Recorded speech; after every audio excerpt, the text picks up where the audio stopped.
Now, with all these CP3 rumors floating around, this kind of reminds me of when the judge approaches the boxers and tell them protect themselves at all times. And Knicks fans, we got to protect ourselves at all times because this is one of the biggest okie dokes that we're going to get right now. CP3's trade value is going to be at the highest it could get. And that's not really saying much because of his age, his injury history, and especially that large salary cap hit that he's going to cost a lot of teams.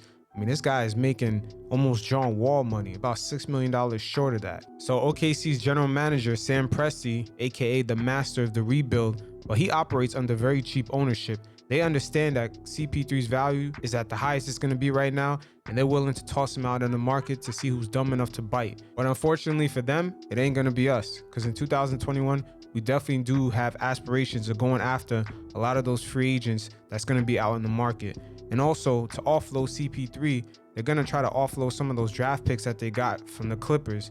And that's not going to work with us either way because we already have too many draft picks. But don't get it twisted, this is not CP3 hate. He's a hell of a player, but unfortunately with his injury history, the end of that contract is not going to be sustainable. And I'm betting that OKC is actually betting on this by just throwing him out there as far as being trade bait. Chris Paul hasn't played a full 82-game season until his 10th season in the league. And let's not forget, he had 3 seasons in a row during the playoffs where he had a major injury that ended up costing his team the playoff series.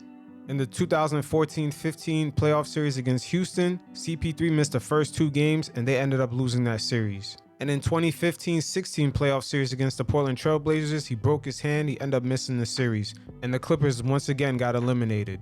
And of course, we all remember the 2016-17 series against the Golden State Warriors, in which he had a hamstring issue that cost him the last 2 games and they ended up losing that series.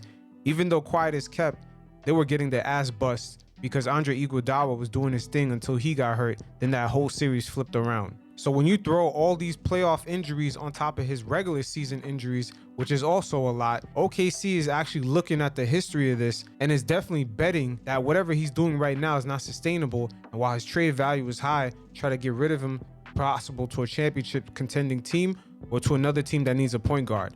But for some odd reason, there's a lot of media pressure for the Knicks to do so, which I don't understand where that's coming from. I feel like under the old regime, under Steve Mills, he might have fell under that pressure and made that trade. But because the Knicks are under a new regime that's actually smarter and actually more hands-on, I believe our goals are already set, and 2021 is one of them, and we have to have that cap space freed up, not into an old point guard that has a long history of just injuries.